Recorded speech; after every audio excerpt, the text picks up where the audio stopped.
예, 강의 시작하도록 하겠습니다. 지난 시간에, 지난주에 이제 여러분이 이미 보신 것처럼 지금 화면을 보고 계시죠? 그래서 구조적 방법론이 무엇인지 설명했어요. 그래서 구조적 방법론은 DFT, DD, 미니스펙으로 구성된다. 그래가지고 DFD는 이런 식으로 표현한다. 그 DFD에서 쓰이는 단어들은 DD에서 이런 식으로 정의한다. 그리고 DFD에서 급여 계산이라는 문제 자세하게 얘기하지 못한 것들은 이게 스탠다드 언어로 해가지고 이렇게 쓴다라는 것을 설명을 했어요. 일단 개념은 잡아야 돼요. 개념은 잡았고요. 그럼 여러분이 이제 지난 시간까지 해서 구조적 방법론에 대한 개념을 잡았다고 보면 꼭 한 가지 명심하실 게 뭐냐면 구조적 방법론은 우리가 개발할 시스템의 모듈들, 단위 모듈들을 식별하는 거예요. 이해하셨죠? 그러니까 이거는 그 객체지향 프로그램으로 가더라도 단위 모듈은 식별을 해야 되는 거예요. 그러니까 변치 않는 거다고 보면 되는 거예요. 이해하셨죠? 그래서 오늘은 뭐를 할 거냐면 이제 이 DFD를 그리는 절차를 내가 상세한 단계별로 설명을 할 거예요. 이 설명을 잘 들으시고 그린 다음에 마지막에 내가 샘플을 하나 보여드릴 거고요. 그 다음에는 여러분들께서 한번 스스로 해보시길 바래요. 뭐 하든 안 하든 뭐 그건 여러분이 스스로 하는 거예요. 그러니까 뭐 다 큰 성인들인데 뭐 레포트를 내라 뭐 여기 애들도 아니잖아요. 대학교 4학년인데 뭐 하시던 마시던 그건 뭐 알아서 하시고요. 제가 이제 하라고 하면 따라서 하시면 도움이 돼요. 한번 볼게요. 오늘은 뭘 하는 거냐면 이제 볼게요. 여러분이 이제 컨설턴트가 된 거예요. 그래가지고 이제 인터넷으로 뭐 전자파일 도서를 판매하는 거죠. 전자파일 도서를 판매하는 시스템을 이제 개발하는 거예요. 그죠? 그럼 여러분이 이제 갔어요. 그럼 고객이랑 만나는 거죠. 만나가지고 이제 고객이랑 얘기하는 거죠. 우리가 개발할 시스템은 어떤 기능을 갖고 있으면 됩니까? 그랬더니 고객이 뭐라고 했냐면 이런 얘기를 하는 거예요. 고객은 인터넷으로 도서를 주문한다는 거죠. 뭐 인터넷으로 파는 거니까. 그리고 우리 시스템은 도서 주문을 받으면 이제 일단 고객에 대한 정보를 파악해줘. 그래서 고객 이제 신용 불량 단지 뭐 이런 거 파악하는 거죠. 그래서 신용에 문제가 없으면 이 주문받은 도서를 주문 DB에 추가를 하죠. 주문받았다 또 추가를 하고 고객한테는 주문 성공 메시지를 보내준다. 만약 고객의 신용에 문제가 있으면 이제 고객님은 뭐 실패했습니다라고 관리한다. 이런 식으로 이제 한다고 얘기를 한 거예요. 많은 얘기를 했겠죠. 근데 그 중에 하나라고 보시면 돼요. 요 얘기를 들었다고 가정하면, 요 얘기를 들었을 때 여러분이 컨설턴트라면 어떻게 해야 되냐면 이렇게 하는 거예요. 자, 보세요. 외부 상황은 사각형이죠. 그죠? 고객의 주문을 받는 거잖아요. 도서 주문을 받는 거니까 도서 주문 접수라고 여러분이 쓰시는 거죠. 동그라미죠. 단위 모듈이에요. 모듈이라고 보면 되고 단위 기능 아니고 모듈이라고 보시면 돼요. 단위 기능 정도 보는 거죠. 그래서 그다음에 이제 인터넷 고객이 도서 주문 접수에다가 주문을 하는 거죠. 그럼 도서 주문 접수는 뭐를 해야 되는 거죠? 이걸 딱 보면 그러면 고객이 뭔가 이렇게 주문할 수 있도록 화면 같은 걸 제공해 줘야겠구나라는 걸 알 수 있겠죠. 주문하면 주문 접수는 뭐를 해요? 고객 DB에서 고객 정보를 확인하겠죠. 확인하려면 고객이 자기 아이디 같은 걸 입력했을 거예요. 그럼 그거 갖고 확인을 하고 별일 없으면 뭐 불량 고객이면 바로 반려를 하고 별일 없으면 주문 DB에다가 고객 주문한 내용 갖다가 추가를 해버리죠. 하고 성공했다고 얘기하는 거죠. 보이시죠? 자, 여기서 여러분이 아셔야 될 게 뭐냐면, 자, 고객이 요 얘기를 했어요. 잘 들어요. 요런 얘기를 했을 때, 요렇게 그림을 그릴 수 있어야 돼요. 요거를 바로 구조적 방법론을 좀 적용하는 단계다라고 볼 수가 있는 거고요. 요렇게 할 수 있어야만 여러분이 저한테 배운 거예요. 이해하셨죠? 그리고 여기서 도서 주문 접수라고 하는 것은 단위 기능이라고도 하고요. 컴퓨터 용어로 보면 모듈이라고 표현하죠. 이 모듈에는 뭐가 있죠? 함수가 있죠. 어떤 함수? 고객 DB 정보를 확인하는 함수, 추구하는 함수, 그죠?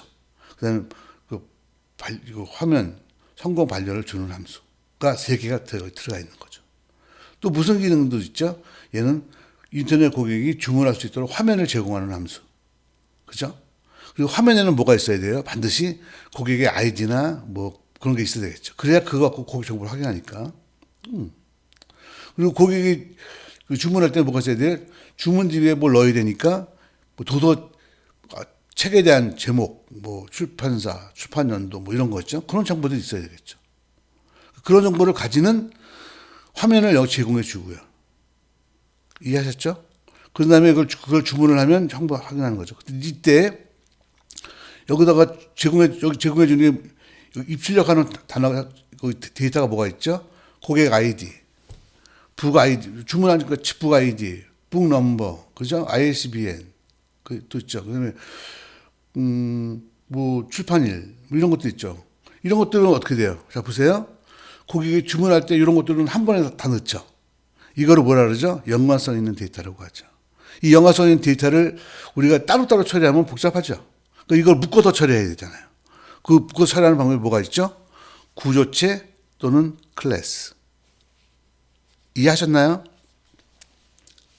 그러니까 여기서 여러분이 요 고객의 요구사항을 듣고 이렇게 그림을 그리고 그 다음에 이렇게 생각해 보면 여기서 벌써 단위 모듈 이름 하나 나왔고 모듈을 구성하는 함수 3개 찾아냈고 화면, 얘한테 줘야 할 화면들, 화면에 어떤 정보가 있어야 되는지를 추측할 수 있죠.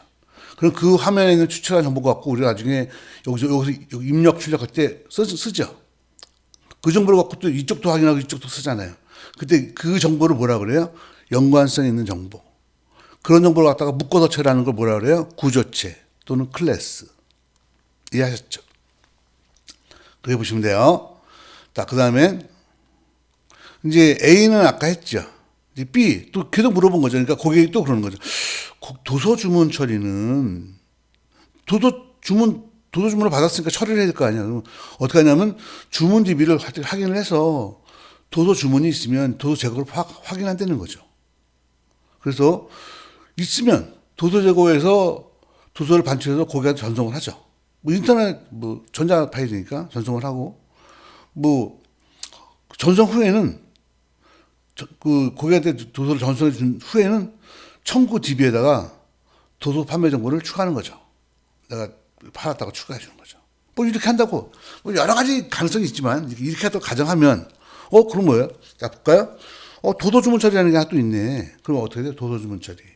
얘는 어떻게 한다고요? 주문 DB에서 주문을 확인하죠. 보이시죠? 그 다음에 이거 확인하면 도서 주문 재고 확인하죠.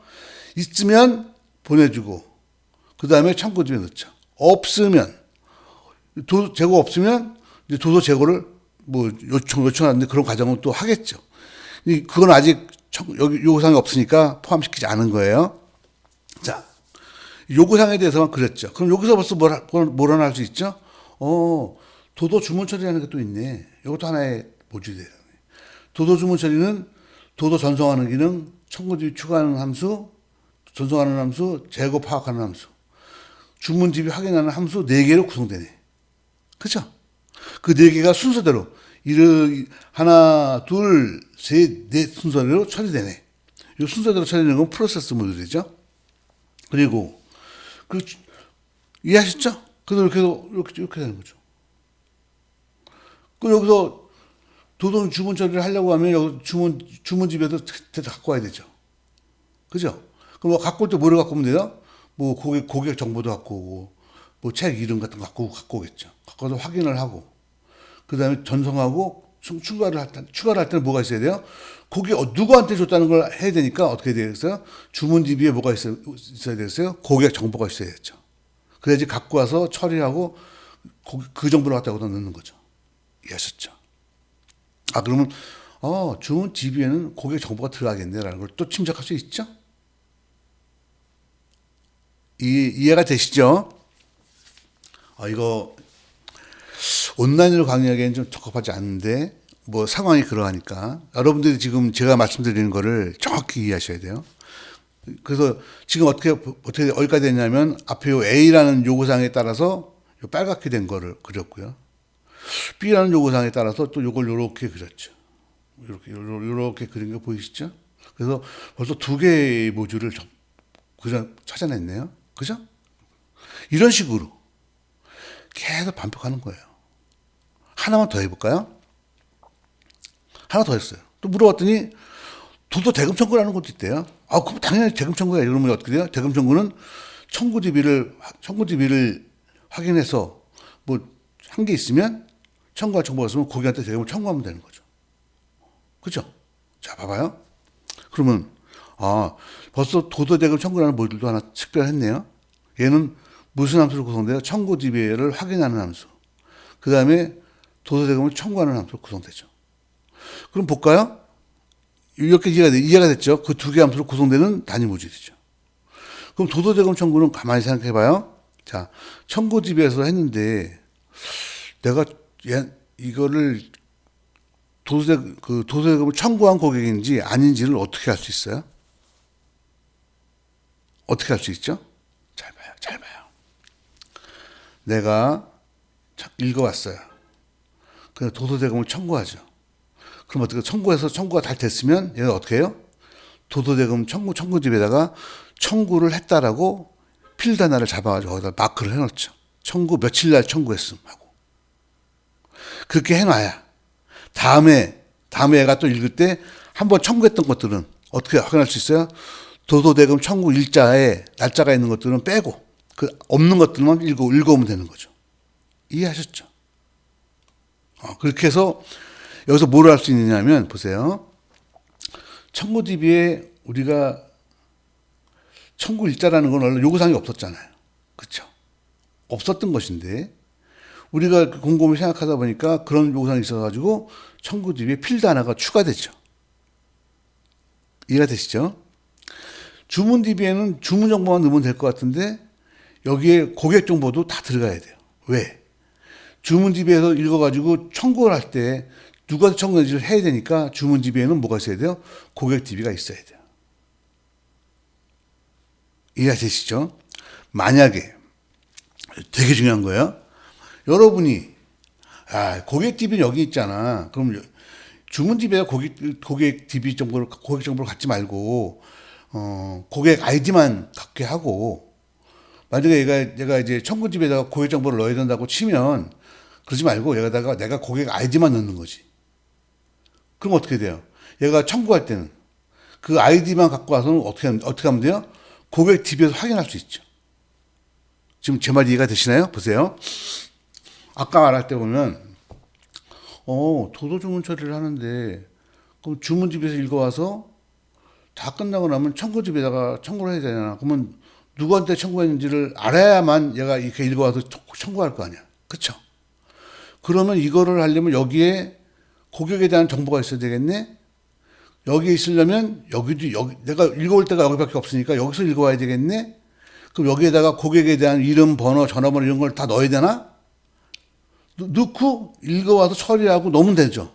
넣으면 되는데 그렇게 되면 어떤 문제가 발생하죠? 고객에 대한 이름과 전화번호 같은 게 여기도 있죠. 여기도 있잖아. 좀 중복되잖아. 지금 중요한 거 하는 거예요. 그래서 그걸 이제 이렇게 그려놓고 생각해 보는 거예요. 여러분이 컨설턴트니까. 그럼 어떻게 하면 좋을까? 그럼 이렇게 하자. 이렇게 한 다음에 추가할 때 고객 아이디만 추가를 하자. 그 내가 아이디하고 주문 내역만 추가하면 되죠. 그러면 읽어올 때 아이디하고 주문 내역만 갖고 오죠. 그래가지고 주문 내역으로 확인하고. 그 다음에 이제 여기다가 고객한테 전송을 하거나 추가를 해야 되잖아요. 그럼 여기서 그럼 어떻게 하면 좋을까? 자, 보세요. 이때는 전송할 때는 어떻게 하면 돼요? 얘가 그 아이디를 갖고 고객 DB에서 읽어와서 조회를 하면 되죠. 그래서 고객의 주소를 알아갖고 와서 보내주죠. 그 다음에 여기 추가할 때는 고객 아이디만 추가해주면 되죠. 그럼 얘가 여기서 도도대금 청구해서 청구하면 읽어왔죠? 읽어올 때 고객 아이디를 읽어왔을 거 아니에요? 그럼 그걸 갖고서 찾아가지고 고객 정보를 알아서 그 고객한테 청구하면 되죠.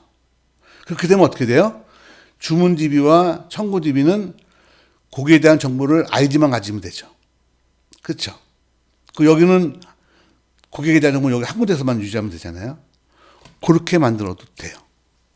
자, 그럼 여러분 고객에 대한 정보를 갖다 여기다 넣는 게 올바른 건가요? 아니면 아이디만 갖고 얘가 여기서 이거를 조회하게 하는 게 맞나요? 이거는요, 여러분이 이제 그 경험을 쌓으면서 결정할 문제예요. 어쨌든 지금 여러분께 설명해 주고 싶은 건 뭐냐면, 그렇게 할 수도 있고 이렇게 할 수도 있다. 이런 문제가 있다라는 걸 여러분이 파악하시길 바래요. 그래서 이제 만약에 여러분이 개발할 시스템이 이제 요 사각형별로 완전히 별도로 구성된다. 응? 그렇게 되면 뭐 중복시켜도 사실 뭐 큰 문제는 없어요. 근데 이것이 만약에 그렇게 크지 않고 뭐 일반적인 상황이다 그러면 사실은 고객 DB를 하나 놓고서 이렇게 확인하게 하는 게 맞아요. 그럼 이런 경우에는 고객 DB를 갖다가 주문 접수, 주문 처리, 대급 청구 세 군데서 고객 DB를 같이 공유하게 되는 모양새가 되는 거죠. 이해하셨죠? 그러니까 이런 식으로 여러분이 시스템을 그리면서 요구사항에 맞춰서 하나씩 A에 맞춰서 그리고 B에 맞춰서 그리고 C에 맞춰서 그리면서 그렸잖아요. 그려놓고 그다음 여기 그게 끝이 아니죠. 그러면 내가 여기서 한 번에 받아야 될 데이터서 여기서 클래스나 구조체에 대한 모양이 나왔죠. 그다음엔 고객 정보가 필요한데 그럼 이걸 중복시킬 거냐 말 거냐? 그럼 요거 중복시키고 이 모듈들을 다 분리시킬 거냐? 아니면 한 군데만 놓고 이 세 개가 이 DB 하나를 공략하게 할 거냐? 그거는 득실의 문제예요. 그렇죠? 만약에 고객 DB가 여기 중복하게 되면요. 이게 ABC가 별도로 따로따로 돌 수 있다는 장점이 있어요. 다만 이제 고객에게 정보가 바뀌었을 경우에 내가 이걸 찾아서 다 세 군데를 바꿔줘야 한다는 문제가 있죠. 일반적으로는 이 세 개의 모듈이 하나의 DB를 공유하도록 하는 게 일반적인 권유사항이라고 볼 수 있어요. 이해하셨죠? 그런 것들을 지금 이 그림에서는 이 그림으로 보면 A, B, C에서 따로따로 그렸잖아요. 그려놓고 그 다음엔 여러분이 제가 지금 말한 것처럼 생각을 하는 거예요. 그리고 어떤 DB가 와서 어떻게 체크해야 되지? 체크하다 보면 이런 문제가 있네. 그러면 이걸 고객 DB를 이것이 공유하도록 만들어야겠네 하고 이렇게 만들어주는 거죠. 이해하셨죠? 지금 이 과정이 뭐냐면 구조적 방법론을 적용하는 단계와 과정이에요. 사실은 지금 어마어마하게 중요한 걸 여러분께 제가 설명을 드리고 있는 거예요. 구조적 방법론은요, 결코 배우는데 복잡하지 않습니다. 다만 적용할 때 나름 머리를 써야 됩니다. 머리를 쓰는 게 뭐냐면 아까 말했죠? 자료형, 단위 모듈 식별, 그다음에 단위 모듈 간의 데이터 공유 문제, 이게 작자려면 어떤 데이터가 필요한지 그런 거 체크, 그죠? 그럼 고객이 말을 안 했지만 확인해야 될 게 뭐가 있어요? 고객은 말을 안 했지만 뭐가 있어요? 재고가 없으면 어떡할 거냐? 이거를 또 고객이 말 안 했잖아요, 지금. 그럼 내가 물어봐야죠. 그럼 재고가 없으면 어떡합니까? 그러면 재고가 없으면, 재고가 없으면 이 재고 시스템에다가 구매하라고 남기면 돼요. 그러면 도서 구매 시스템이 또 따로 있는 거죠. 그럼 도서 구매 시스템이 따로 있습니까? 그럼 또 어떻게 돼요? 여기 또 동그라미 하나 더 들어나죠. 도서를 구매하는 거죠. 그건 뭐예요? 여기서 재고 없음이라고 체크된 걸 읽어가지고 그걸 출판한 출판사에다 연락을 하는 거죠. 그런 시스템이 또 하나 있는 거죠. 동그라미. 이해가 되시죠? 그래서 지금 봐봐요. 고객이 원하는 대로 해주고 고객이 말한 것 중에서 예외사항들 또 내가 체크를 해서 그 보고자를 만들어주고 그리고 원하는 대로 한 것들을 공고하면 체크를 해서 연관성 있는 데이터와 식별해서 클래스나 구조체를 식별하고 그 다음에 그 데이터들이 어떤 데이터가 어떻게 움직이는지를 체크를 해서 그걸 갖다가 어떻게 공유할 것인지를 방향을 잡아주고 이런 과정들을 하는 걸 뭐라 그럽니까? 구조적 방법론이라고 한다는 것이죠. 그걸 DFT 작성하는 단계라고 합니다. DFT 작성은 지금 이렇게 일반 책들에 보면 이 그림을 그리는 거에 포커스가 맞춰져 있어요. 근데 제가 지금 말씀드렸죠. 그림을 그리는 건 기본. 그려놓고 뭐를 해야 된다? 이 그림에 대해서 최적화를 하는. 여기서 뭐 클래스나 구조대도 식별하고 고객이 말하지 않은 것들도 찾아내서 추가로 그리고 이것들 간에 고객 DB가 공유되면 좋겠다라는 걸 찾아내서 공유시키고 이런 과정까지 하는 걸 뭐라 그래요? 구조적 방법론이라고 한다. 이렇게 보시면 돼요. 지금 이번 주에 하는 거는 너무 중요한 거예요. 제가 말하는 의도를 정확히 보세요. 그러니까 일반 책들에 보면 구조적 방법론에서 이렇게 그림 그리는 걸로 끝나잖아요. 그게 아니라니까요. 그림을 그리고 그 외에 뭐를 한다고요? 자료정 식별하고 추가 만들고, 그죠? 모듈 다듬고 그런 거를 해주는 것까지가 구조적 방법론이에요. 이거 원래 사실은 여러분들이 저랑 같이 그리면서 제가 여러분께 질문을 던지고 여러분들이 같이 그리면서 이렇게 해야 되는 건데 온라인이라서 그렇게 못했기 때문에 제가 설명을 굳이 한 거예요.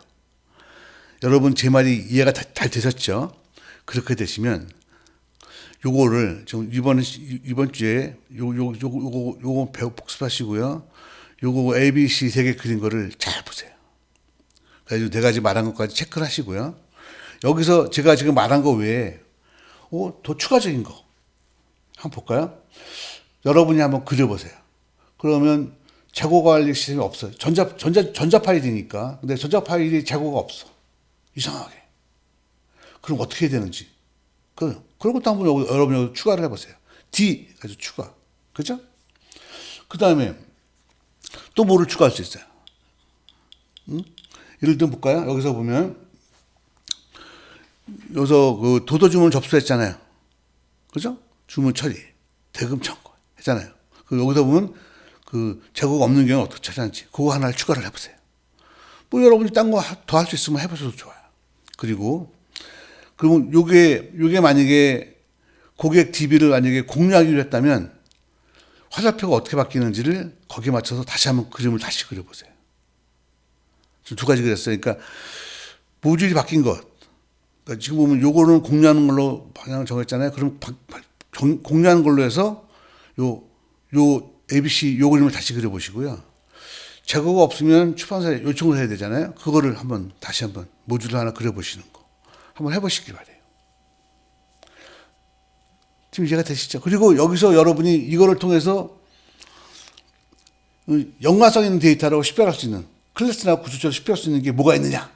한번 찾아내 보세요. 첫 번째로는 뭐가 있어요? 고객 정보가 있겠네. 여기. 그죠? 그냥 도서 정보가 있겠네. 그죠? 그런 것도 있겠네. 그럼 도서정보 고객 정보에는 어떤 것들이 있나? 한번 여러분이 정리해 보세요. 지금 하는 것들이 그걸 꼭 해보셔야 돼요.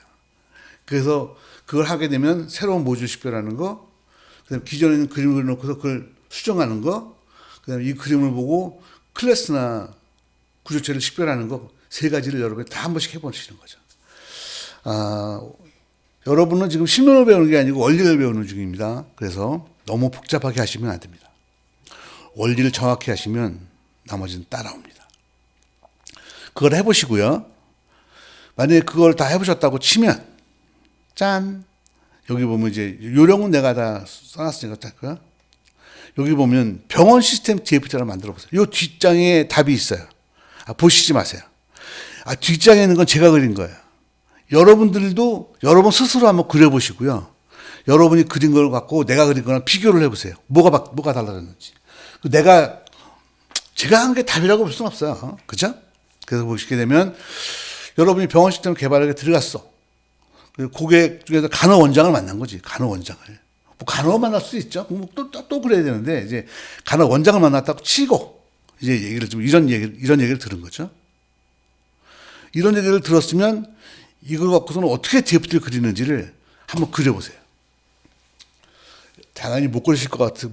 아마 그려보면 되게 어렵다고 느끼실 거예요. 근데 제일 중요한 거는 본인이 한번 그려보고 요거 하고 답을 보지 말고요. 요 앞에 이그램플을 다시 한번 보면서 요거를 그려보시고요. 그려본 상태에서 제가 그린 거를 답을 보세요. 그렇게 하시면 굉장히 뭔가 깨달으시는 게 있을 거예요. 그래서 이번 주는요, 개강한 이후로 가장 중요한 주라고 보시면 돼요. 여러분 실제로 DFD를 이제 그리는 거예요. 여기까지는 이제 이론을 배운 거잖아요.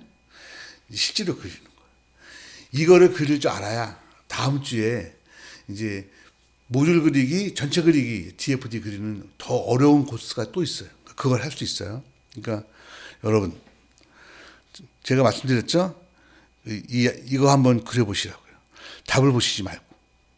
한번 그려보시고, 저 안 되면 답을 보세요. 아니면 본인 안대로 그리는 다음에 꼭 비교해 보시길 진심으로 부탁드리고요. 그리고 여기에 이걸 그려놓고 내가 어떤 거, 이 그림을 어떻게 수정해 보라고 얘기했었죠? 그 수정해 보시고, 그걸 한번 꼭 해보시기 바랍니다. 쉽지 않을 거고요. 쉽지 않습니다. 그래서, 그것들을 해보시면서 여러분들이 스스로, 뭔가 이렇게, 하고 느낌이 오기를 지지를 하라고요. 실제로 요즘 세상, 요즘 필드에서 DFT 이렇게 그릴 줄 아는 사람이 몇 명 많지 않습니다. 그러니까 여러분들이 이렇게 잘 배워갖고 나가면 쓸모도 있을 거고 되게 좋을 겁니다. 자, 이번 주에는 여기까지만 할 거고요. 여러분이 할 일이 많습니다. 강의는 길지 않았지만 여러분이 이 이후에 여러분이 해봐야 할 게 많습니다. 그러니까 마음 독하게 먹고 이번 주 내내 이 구조적 방법론 갖고 한번 열심히 고민해 보시기 바랍니다. 오늘 수업 여기까지만 하겠습니다.